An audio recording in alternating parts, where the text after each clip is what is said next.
नमस्कार विद्यार्थीगण, आप सबका स्वागत है हमारे YouTube चैनल सेंट्रल मिशन पर और मैं हूं दीपक मेहता। आज आपके लिए एक बहुत बढ़िया खुशखबरी है। हमारे YouTube चैनल सेंट्रल मिशन पर आज गणित के साथ साथ एक और विषय जुड़ने वाला है जिसे हम संस्कृत के नाम से जानते हैं। राजस्थान बोर्ड में संस्कृत विषय को तृतीय भाषा के रूप में पढ़ाया जाता है और इसका एक अपना अलग ही स्थान है। इस विषय को पढ़ाने वाले अध्यापक की भूमिका इसमें महत्वपूर्ण होती है। अध्यापक विद्वान होना चाहिए, उनके जो वाणी है वो बिल्कुल साफ़ सुथरी होनी चाहिए। और आज मैं आपको एक खुशखबरी दे दूं कि हमारे साथ एक ऐसे ही अध्यापक, हमारे बहुत ही विद्वान साथी हमारे साथ जुड़ने वाले हैं। मैं आपको उनके परिचय स्वरूप यहाँ पर आमंत्रित करता हूँ। श्रीमान सुरेंद्र जी मालव साहब बहुत ही विद्वान साथी हमारे हैं और ये संस्कृत में आपको बिल्कुल बारीक से बारीक शब्दावली और बहुत ही अच्छा विवेचन करके आपको सिखाएंगे, ग्रामर भी सिखाएंगे। आप इनसे जुड़िए। सेंट्रल मिशन पर आपका स्वागत है सुरेंद्र जी सर। जी बहुत बहुत स्वागत है आप सभी ने जो इतना प्यार दिया, और बहुत बहुत आप सभी का भी स्वागत है जो आपने सेंट्रल मिशन इस चैनल को इतना प्यार दिया है। आगे भी आपके लिए नए नए वीडियो और भी जो भी कुछ हो सकता है हमसे इस लॉकडाउन में या इसके बाद भी विद्यार्थियों के हित में नित्य हमेशा के लिए सेंट्रल मिशन का ये जो चैनल है आपके लिए काम करेगा। और मैं आपको संस्कृत पढ़ाऊंगा, आप मेरे साथ जुड़िए। जैसे जैसे हम आगे बढ़ेंगे वैसे वैसे आपको लगने लगेगा कि हमारा कुछ भी छूटा नहीं है और हम उसकी भरपाई करने की पूरी कोशिश करेंगे। पहले हम कक्षा 10 के लिए शुरू करेंगे, सबसे पहले कक्षा 10 के लिए, और फिर बाकी के कक्षाओं के लिए भी हम इसी तरह से वीडियो लेकर के आएंगे। हो सके तो हम और भी विषय के लिए प्रयासरत हैं। जल्दी हम इसका कार्यक्रम निर्धारित करेंगे और आप लोगों को बताएंगे। धन्यवाद, नमस्कार। चलिए शुरू करते हैं आज की संस्कृत की पहली वीडियो। जो पढ़ाने वाले हैं आपको आदरणीय सुरेंद्र जी सर, बहुत विद्वान और गुणीजन हैं, बहुत ही साफ वाणी के व्यक्ति हैं और बहुत ही अच्छे शब्दों में आपको समझाने वाले हैं। सेंट्रल मिशन के इस यूट्यूब चैनल में हम लेकर आए हैं राजस्थान बोर्ड की 10वीं क्लास की संस्कृत की जो बुक है उसका पहला टॉपिक। तो आप सभी का बहुत बहुत स्वागत है और हम शुरू करते हैं। पहला टॉपिक, पहला जो पाठ है उसका नाम है जय सुर भारती।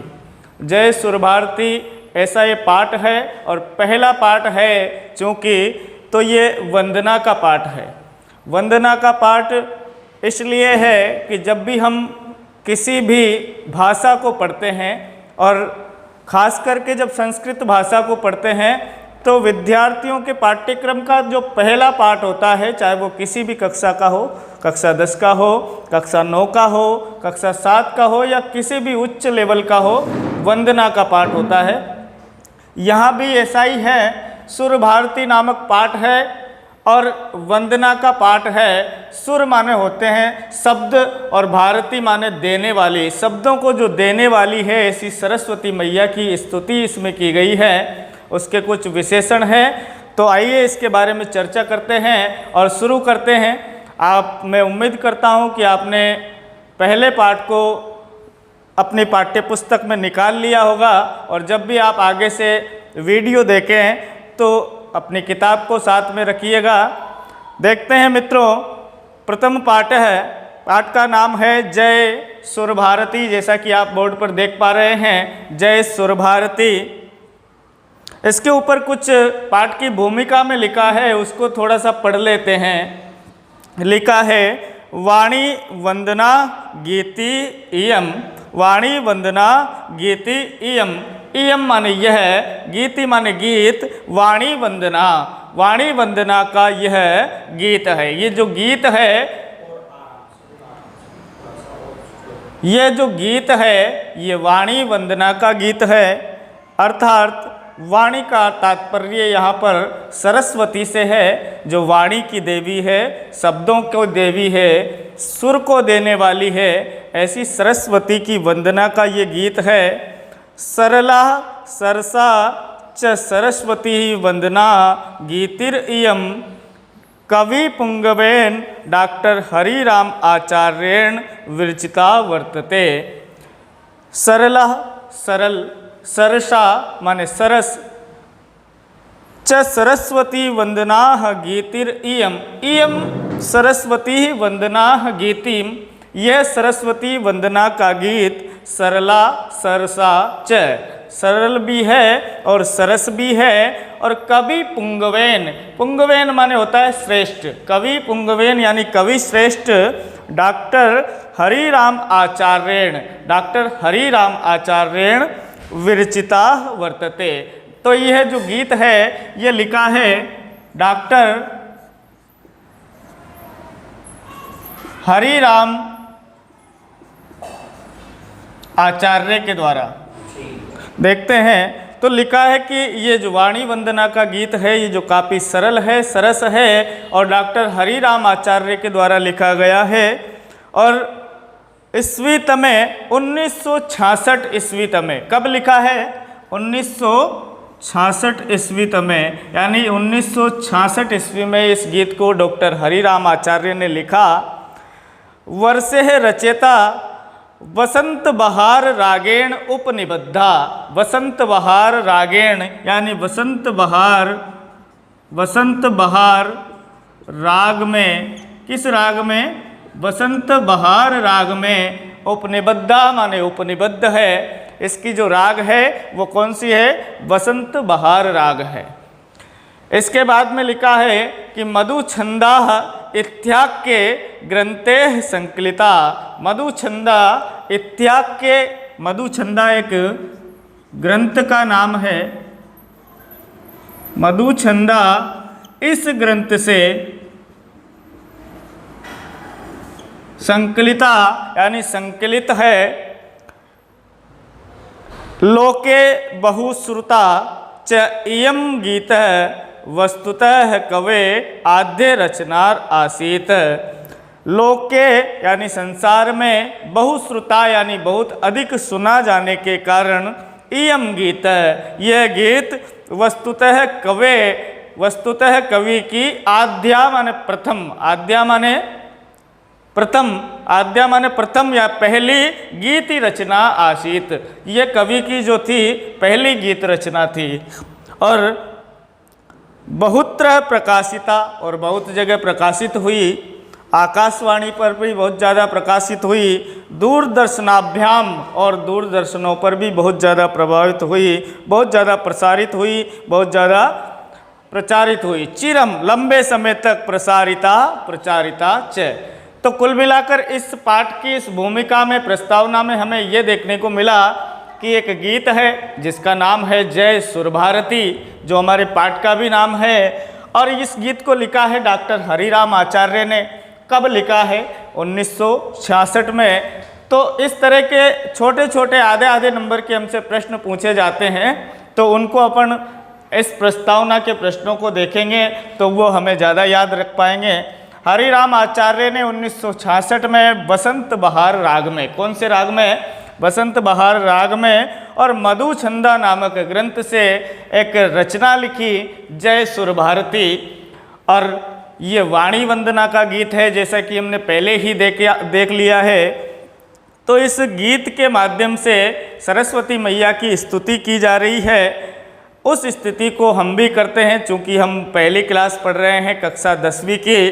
तो सरस्वती मैया की वंदना पिछले काफ़ी दिनों से हमने स्कूलों में वंदना की ही नहीं है, तो आज सौभाग्य से हम सरस्वती मैया की वंदना भी कर रहे हैं। तो देखते हैं पहला श्लोक। आप भी बोलने की कोशिश करें, घर पे जहाँ पर भी आप बैठे रहें तो आप भी उसी तरह से बोलने की कोशिश करें, ताकि आपको भी संस्कृत का वाचन करने में, पढ़ने में बहुत ज़्यादा दिक्कत ना हो, और हिंदी अनुवाद करने की कोशिश करें। हमारे साथ साथ शुरू करते हैं। जय सुर भारती। सुर माने मैंने आपको बताया कि सुर माने शब्द और भारती माने प्रदान करने वाली, देने वाली। तो सुर माने शब्दों को, भारती माने देने वाली, जो शब्दों को देने वाली है, शब्दों की अधिष्ठात्री देवी है, जो अगर हमें शब्द प्रदान ना करे तो मनुष्य कोई भी कुछ नहीं कर सकता। तो इस तरह की देवी तुम्हारी जय हो, है सुर भारती तुम्हारी जय हो। लिखा है पहला श्लोक। तो जिस तरह से मैं पढ़ने की कोशिश करूँगा, उम्मीद करता हूँ कि आप भी उसी तरह से पढ़ने की कोशिश करेंगे। लिखा है जय जय है भगवती सुर भारती, तव चरणों प्रणमाम। धीरे धीरे आप बोल भी सकते हैं। आप घर पे हैं तो थोड़ा अलग जाके बैठिए ताकि आपकी आवाज़ किसी को सुनाई ना दे, और बहुत अच्छे तरीके से आप बोलने की कोशिश करिएगा और किताब में देखिएगा। जय जय है भगवती सुर भारती, तव चरणों प्रणमाम। नाद ब्रह्ममयी जय वागीश्वरी, शरणम ते गच्छाम। इस तरह का ये श्लोक है। इसका हिंदी अर्थ देख लेते हैं। जय जय है भगवती सुर भारती, तव चरणौ प्रणमामः। ये पहली लाइन है। चरणौ, तव यानी तुम्हारे, चरणौ यानी चरणों में, प्रणमामः यानी प्रणाम करते हैं। कौन? हम सब आपके चरणों में प्रणाम करते हैं। क्यों प्रणाम करते हैं भाई? क्योंकि हमें संस्कृत पढ़ना है और हम पहला पाठ पढ़ रहे हैं, इसलिए आपके चरणों में प्रणाम करते हैं ताकि हमारी बुद्धि संस्कृत को और सभी विषयों को पढ़ने में निरंतर वर्ष भर लगी रहे। इसलिए तव चरणों प्रणमामः वयम, तव चरणों प्रणमामः, हम तुम्हारे चरणों में प्रणाम करते हैं। जय जय है भगवती सुर भारती, है सरस्वती मैया तुम्हारी जय हो। और लिखा है कि नाद ब्रह्ममयी जय वागीश्वरी। वागीश्वरी, वागीश्वरी कहाँ है? अब देखिएगा, वागीश्वरी में आप देखेंगे तो दो शब्द हैं, एक संधि हुई है, इसकी हम चर्चा करेंगे जब संधि पढ़ेंगे। जस्तु संधि की वाक धन ईश्वरी, वाक धन ईश्वरी। वाक माने होता है वाणी, वाक माने वाणी, और ईश्वर माने स्वामी, और ईश्वरी माने स्वामिनी। ईश्वरी माने स्वामिनी, तो वाणी की स्वामिनी, वाणी की स्वामिनी यानी कि जो वाणी की अधिष्ठात्री देवी है, ऐसी वागीश्वरी। तो वागीश्वरी विशेषण है किसका? सरस्वती मैया का। किसका विशेषण है? सरस्वती। और सुर भारती भी किसका विशेषण है? सरस्वती। ज़्यादातर इस पाठ में अपन को विशेषण देखने को मिलेंगे, क्योंकि सरस्वती मैया की महिमा को मंडित किया गया है, उस पर प्रकाश डाला गया है, तो हमें बहुत सारे नए नए विशेषण देखने को मिलेंगे। वागीश्वरी कहा है कवि ने, है वाणी की स्वामिनी और नाद ब्रह्ममयी। नाद ब्रह्ममयी अर्थात नाद माने शब्दों की, ब्रह्ममयी यानी शब्दों की अधिष्ठात्री देवी, शब्दों को प्रदान करने वाली देवी। वागीश्वरी माने वाणी की स्वामिनी देवी। सुर भारती माने शब्दों को देने वाली है सरस्वती मैया। शरणम ते गच्छाम, ते माने आपकी, शरणम यानी शरण में, गच्छाम माने जाते हैं। हम सब छात्र, हम सब बालक, हम सब जो पाठ्य, जो आपकी इस संस्कृत को पढ़ रहे हैं, वे सब मिलकर आपकी शरण में जाते हैं। ऐसा इसका भावार्थ है। एक बार फिर देख लीजिएगा। पहले इसको गा लेते हैं और गाने के बाद इसके अर्थ का अवबोध कर लेंगे तो हमें बिल्कुल दिक्कत नहीं होगी। लिखा है, आप भी गाइए कि जय जय है भगवती सुर भारती, तव चरणों प्रणमाम। नाद ब्रह्ममयी जय वागीश्वरी, शरणम ते गच्छाम। प्रणमामः में भी, प्रणमामः जो है इसमें भी उत्तम पुरुष के बहुवचन की क्रिया है, क्योंकि हम सब, वयम, हम सब ये वंदना कर रहे हैं, कोई एक व्यक्ति वंदना नहीं कर रहा है। और गच्छाम में भी उत्तम पुरुष के बहुवचन की क्रिया है। आगे देखते हैं, मुझे उम्मीद है कि ये आपको समझ में आया होगा। दूसरा श्लोक देखते हैं, लिखा है डॉक्टर हरिराम लेते हैं, त्वमसि शरण्या त्रिभुवन धन्या सुर मुनि वंदित चरणा नवरस मधुरा कविता मुखरा स्मित रुचि रुचिरा भरणा। देखते हैं, त्वमसि शरण्या त्रिभुवन धन्या सुर मुनि वंदित चरणा। सुर माने देवता, सुर माने शब्द भी होते हैं और सुर माने देवता भी होते हैं। तो देवता मुनि, सुर मुनि देवता भी और मुनि भी ऋषि भी वंदित चरणा, तुम्हारे चरण की, तुम्हारे चरणों की क्या करते हैं, वंदना करते हैं। हम तुम्हारी शरण में आते हैं। हमने पहले श्लोक के लास्ट में पढ़ा कि शरणम ते गच्छामि, हे सरस्वती मैया हम तुम्हारी शरण में जाते हैं। तो क्यों जाते हैं? क्योंकि सुर मुनि वंदित चरणा, तुम्हारी चरणों में तो सुर मुनि दोनों ही वंदित करते हैं, इसलिए हम भी तुम्हारी शरण में जाते हैं। तो सुर मुनि दोनों ही तुम्हारी शरणों में जाते हैं, इसलिए लिखा है कि त्वमसि शरण्या, तुम्हारी शरण में ही। और फिर एक विशेषण दिया, त्रिभुवन धन्या। क्या दिया? त्रिभुवन धन्या। ये जो त्रिभुवन धन्या है ये सरस्वती का, सुर भारती का विशेषण है। त्रिभुवन त्रिषु भुवनेषु धन्या यस्य सा, तीनों भुवनों में जो धन्य है वह कौन है? सरस्वती मैया। जो तीनों भुवनों में धन्य है ऐसी सरस्वती मैया त्वमसि, तुम्हारी शरण्याम, शरण में सुर मुनि वंदित चरणा, तुम्हारी शरण में सुर यानी देवता भी और मुनि यानी मुनि भी, ऋषि भी तुम्हारी शरण में आते हैं और हम भी तुम्हारी शरण में आते हैं। फिर आगे लिखा है कि नवरस मधुरा कविता मुखरा। नवरस मधुरा ये भी एक विशेषण है। नवरसेन मधुरा, 9 रसों में जो मधुर है।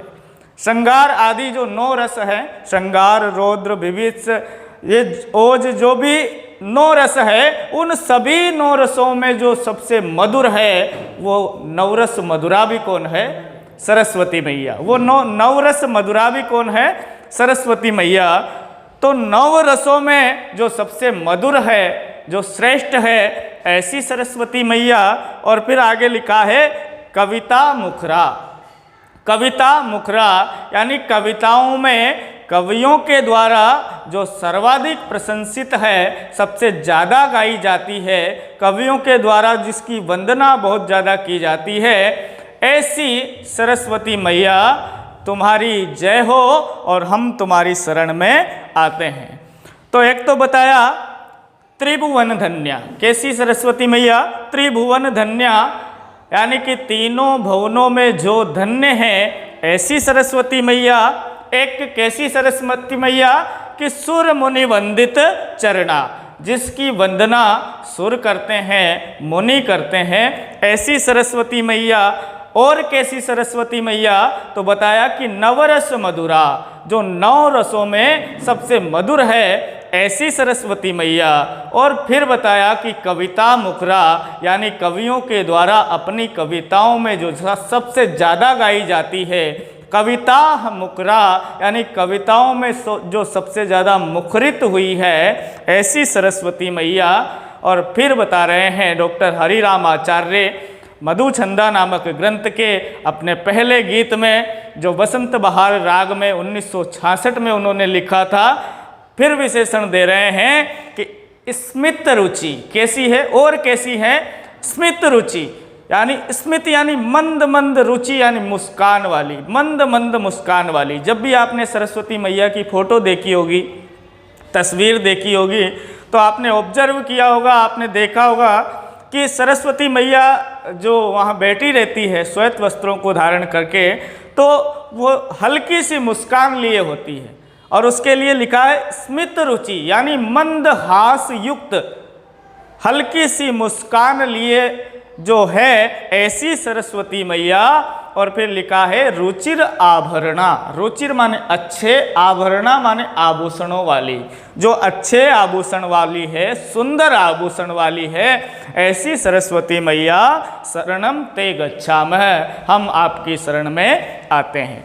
तो एक बार फिर से इसका पूरा अर्थ देख लेते हैं कि सुर मुनि वंदित चरणा, तुम्हारी शरण में देवता और मुनि तुम्हारी शरण में आते हैं, इसलिए है त्रिभुवन धन्या नवरस मधुरा, सभी 9 रसों से जो मधुर है ऐसी, और कविता मुकरा यानी कविताओं में कवियों के द्वारा जो मुखरित है ऐसी, और स्मित रुचि यानी मंद मंद मुस्कान वाली ऐसी सरस्वती मैया, और रुचिर आभरणा यानी सुंदर आभूषणों से जो युक्त है ऐसी सरस्वती मैया, आपकी जय हो और हम तुम्हारी शरण में आते हैं। तो कुल मिलाकर इसमें जितने भी हमें विशेषण दिए हैं उनको अपन को याद रखना है, उनका हिंदी अर्थ याद रखना है, और बहुत अच्छे अच्छे सरस्वती मैया के विशेषण हैं। आगे देख लेते हैं, आगे चलते हैं, और तीसरे श्लोक में फिर कुछ विशेषण सरस्वती मैया के लिए और उनसे कुछ प्रार्थना, ताकि हमारा जो साल है ये वैसे ही बहुत कोरोना काल में बहुत गड़बड़ चल रहा है, तो बहुत अच्छा हो जाए। इसके लिए ये 4 पंक्तियाँ उन्होंने लिखी और कहा है कि आसीना भव मानस हंसे कुंद तुहिन शशि धवले, हर जड़ताम कुरु बोध विकासम सित पंकज तनु विमले। तो एक बार इसको समझने की कोशिश करते हैं, बाद में आपको आसानी से समझ में आ जाएगा। दूसरी लाइन देखेंगे, कुंद तुहिन शशि धवले, यहाँ से देखेंगे इसके अर्थ को। तो कुंद माने होता है कुंद का पुष्प, कुंद का पुष्प श्वेत रंग का होता है। कुंद माने चमेली का पुष्प, कैसा?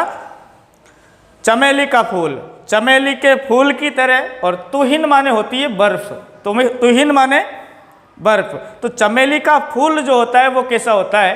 श्वेत होता है, सफ़ेद होता है, धवल होता है। बर्फ भी कैसी होती है? श्वेत होती है। और शशि माने होता है चंद्रमा, चंद्रमा भी कैसा होता है? हाँ, और बाद में लिखा भी है धवले, कुंद तुहिन शशि धवले। तो अर्थ बनाएंगे, कुंद के पुष्प के समान श्वेत, तुहिन माने बर्फ के कलर के, बर्फ के रंग के समान श्वेत, और शशि माने चंद्रमा के समान श्वेत। कौन? सरस्वती मैया। कौन है? सरस्वती मैया। कैसी श्वेतता है उसका विशेषण दिया कि कुंद तुहिन शशि धवले, यानी कुंद के पुष्प के समान, बर्फ के समान, चंद्रमा के समान जो श्वेत वर्ण की है। और फिर नीचे की चौथी लाइन को देखना, पहले दूसरी को और फिर चौथी को। सित माने श्वेत, सित माने सफ़ेद, पंकज माने कमल, पंकज माने कमल, और तनु माने शरीर, तनु माने शरीर वाली, और विमल माने निर्मल, विमले माने निर्मल। श्वेत पंकज तनु यानी निर्मल पंकज के समान, निर्मल कमल के समान जिसका शरीर है। कैसा शरीर है? निर्मल कमल की पंखुड़ियों के समान शरीर वाली। कुंद माने चमेली के समान पुष्प, चमेली के पुष्प के समान, बर्फ के समान और चंद्रमा के समान जो श्वेत है, और कमल, कमल की पंखुड़ी के समान जिसका निर्मल शरीर है, ऐसी सरस्वती मैया क्या करे कि हर जड़ताम कुरुबोध विकासम, हर जड़ताम, हमारी जड़ता को, हमारी मूर्खता को, हर मने दूर करे, हरण करे। उसका क्या करे? हरण करे, हमारी मूर्खता का हरण करे। और कुरु माने करें, बोधि विकासम, बुद्धि का विकास, हमारी बुद्धि का विकास करें। कैसे करें? आसीना माने आसीन होकर, क्या करके? आसीन होके, मानस हंसे, हमारे मन रूपी हंस पर विराजमान होकर, हमारे मन रूपी हंस पर विराजमान होकर जो सरस्वती मैया है वो हमारी जड़ता को दूर करके बोधि विकासम यानी बुद्धि का विकास करे। और फिर 2 लाइनों में उन्होंने बताया दूसरी और चौथी में कि कैसी कैसी सरस्वती मैया। तो कुंद माने चमेली के फूल की तरह, बर्फ की तरह और चंद्रमा की तरह जो श्वेत वर्ण की है, जिसका कमल के पुष्प के समान निर्मल शरीर है, ऐसी सरस्वती मैया हमारे मन रूपी हंस पर विराजमान होकर हमारी जड़ता को, हमारी मूर्खता को दूर करके बोधि विकासम कुरु, बुद्धि का विकास करे। तो एक बार इसको फिर दोहरा लेते हैं और फिर पूछते हैं आपसे कहाँ आपको दिक्कत है। देखा है, आप खुद भी बोल सकते हैं क्योंकि बहुत अच्छी पंक्तियाँ हैं, मुझे भी बहुत पसंद है और सर को भी बहुत पसंद आ रही है।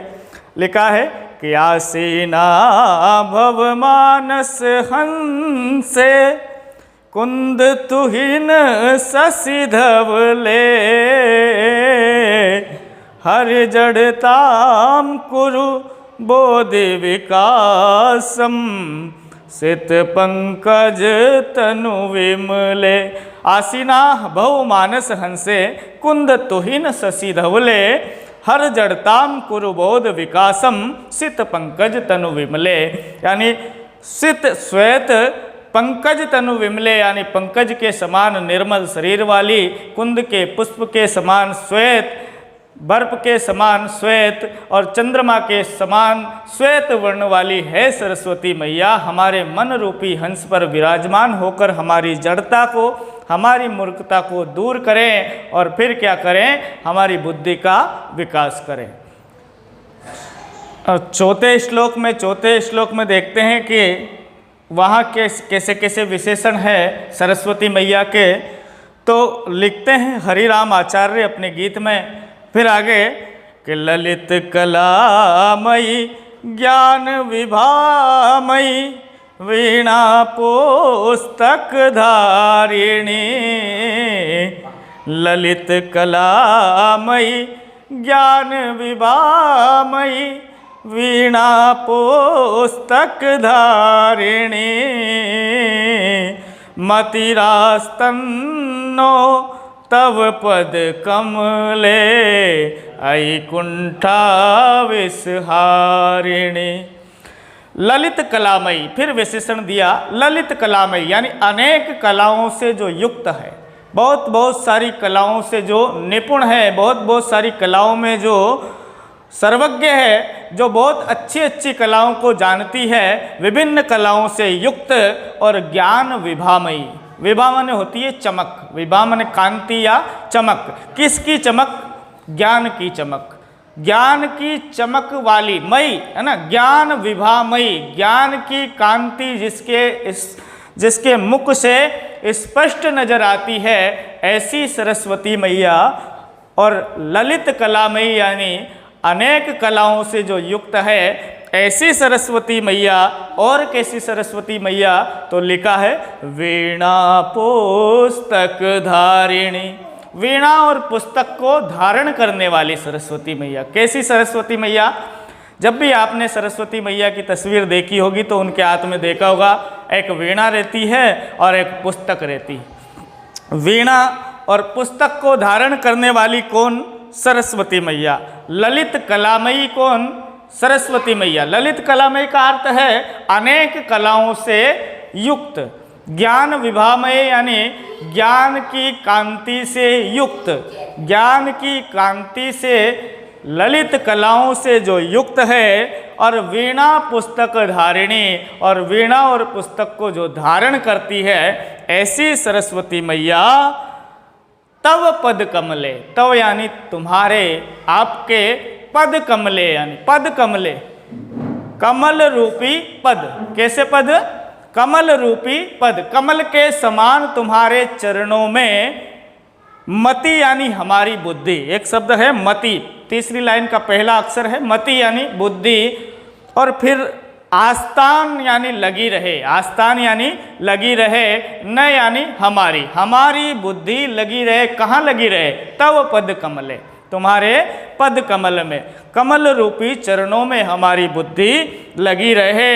ऐ कुंठा विषहारिणी, है कुंठा रूपी विष को हरण करने वाली, है द्वेष ईर्ष्या असूय आदि समस्याओं का, आदि कुंठा रूपी सभी बीमारियों का, यानी कि जो हमें एक दूसरे से परस्पर ईर्ष्या होती है, किसी से जलन होती है, किसी से असूये करते हैं, उस द्वेष को एकदम विष हारिणी, विष यानी उस कुंठा रूपी विष यानी जहर को हारिणी माने हरण करने वाली भी कौन?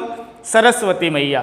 तो कुंठा रूपी विष को हरण करने वाली सरस्वती मैया, ललित कलामयी सरस्वती मैया और ज्ञान विभामयी सरस्वती मैया। तो अनेक कलाओं से युक्त, ज्ञान की कांति से जो युक्त है, ऐसी कुंठा रूपी विष को हरने वाली है सरस्वती मैया। तव पद कमले, तुम्हारे कमल रूपी चरणों में हमारी बुद्धि लगी रहे, हमारी बुद्धि तुम्हारे चरण कमलों में लगी रहे। यानी कि हम जो आगे की क्लास में पढ़ेंगे, साल भर मेहनत करेंगे, हमारी बुद्धि उस पाठ्यक्रम में, उस शिक्षा में लगी रहे। तो इसका एक बार फिर अर्थ देख लेते हैं कि अनेक कलाओं से युक्त, ललित कलामयी यानी अनेक कलाओं से युक्त, ज्ञान विभामयी यानी ज्ञान की चमक से जो युक्त है, ऐसी वीणा पुस्तक धारिणी यानी वीणा और पुस्तक को धारण करने वाली, कुंठा विष हारिणी यानी कुंठा रूपी विष का हरण करने वाली, तुम्हारे चरणों में हमारी बुद्धि लगी रहे, बनी रहे। इसलिए हम तुम्हारी शरणम गच्छामि, इसलिए शरणम ते गच्छामः, इसलिए हम आपकी शरण में आते हैं। पर इसका पुनः वाचन कर लेते हैं। आपका पाठ पूरा हो चुका है, फिर भी हम इसका एक बार वाचन कर लेते हैं, क्योंकि बहुत अच्छा आपने और हम सब ने बहुत अच्छा इसको पढ़ा है। तो एक बार इसका संपूर्ण वाचन कर लेते हैं। आप भी जब भी आपको टाइम मिले तो इसका अभ्यास करते रहिए। हो सकता है कि कोई ना कोई व्याख्या, कोई ना कोई पद्य यहाँ से ही पूछ ले, तो बहुत आसान हो जाएगा आपके लिए। तो हम बोलते हैं, जय जय है भगवती सुर भारती, तव चरणों प्रणमाम, नाद ब्रह्ममयी जय वागेश्वरी, शरणं ते गच्छाम। त्वमसि शरण्या त्रिभुवन धन्या, सुर मुनि वंदित चरणा, नवरस मधुरा कविता मुखरा, स्मित रुचि रुचिरा भरणा, आसीना भव मानस हंसे, कुंद तुहिन शशि धवले, हरि जड़ताम कुरु बोधि विकासम, सित पंकज तनु विमले, ललित कलामयी ज्ञान विभामयी, वीणा पुस्तक धारिणी, मतिरास्तानो तव पद कमले, अयि कुंठा विषहारिणी। जय जय है भगवती सुर भारती, तव चरणों प्रणमाम, नाद ब्रह्ममयी जय वागेश्वरी, शरणं ते गच्छाम। तो उम्मीद करते हैं आपको ये बहुत अच्छा लगा होगा। आप इसका पुनर्वाचन करें, जब आप अकेले रहें तो घर में इसका वाचन करें, शब्दार्थों को देखें और इसका हिंदी अर्थ करने की कोशिश करेंगे तो आपको बहुत सरल लगेगा। मित्रों, ये था हमारा पहली क्लास। हमने किताब को पहले इसलिए पढ़ा है क्योंकि किसी भी सिलेबस को पढ़ने से पहले हमें उसकी वंदना करनी बहुत आवश्यक है। तो आज ये वंदना का गीत है और ये बात आपको बहुत विशेष रूप से ध्यान रखनी चाहिए। पाठ का नाम है जय सुर भारती, डॉक्टर हरिराम आचार्य के द्वारा लिखा गया है। कब लिखा गया है? तो 1966 में लिखा गया है और बसंत बहार राग में लिखा गया है। किस राग में? बसंत बहार राग में लिखा गया है। और एक ग्रंथ है, उस ग्रंथ का ये भाग है जिसका नाम है मधुछंदा ग्रंथ। तो वाणी वंदना का ये गीत था। अगले टॉपिक के लिए अब बहुत जल्दी हम अगला टॉपिक लेकर आएंगे आपके लिए।